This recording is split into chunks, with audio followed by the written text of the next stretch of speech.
If you lost the SIM eject tool, but you wanted to eject the SIM tray on your POCO F8 Ultra, let me quickly share with you some tips and what kind of tools you can use as an alternative. So in this case, the task is pretty simple. You need to find something that is small enough and sturdy enough so that we can put it into this SIM tray hole.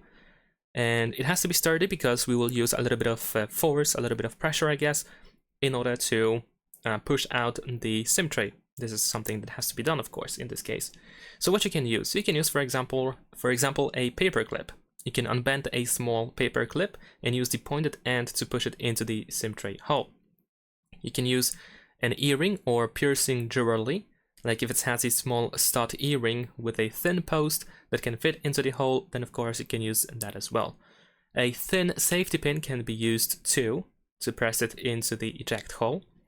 If you have a mechanical pencil, if the lead is retracted, the metal tip of a mechanical pencil may work. And also, if you have like a sturdy toothpick, preferably a plastic one, it can be helpful if inserted carefully.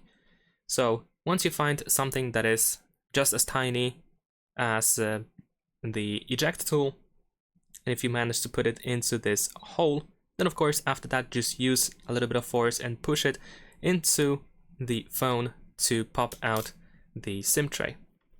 And after that, of course, you just want to use your fingernails or fingers to remove it completely from the phone. And that is pretty much it. Thanks for watching, leave a like and subscribe.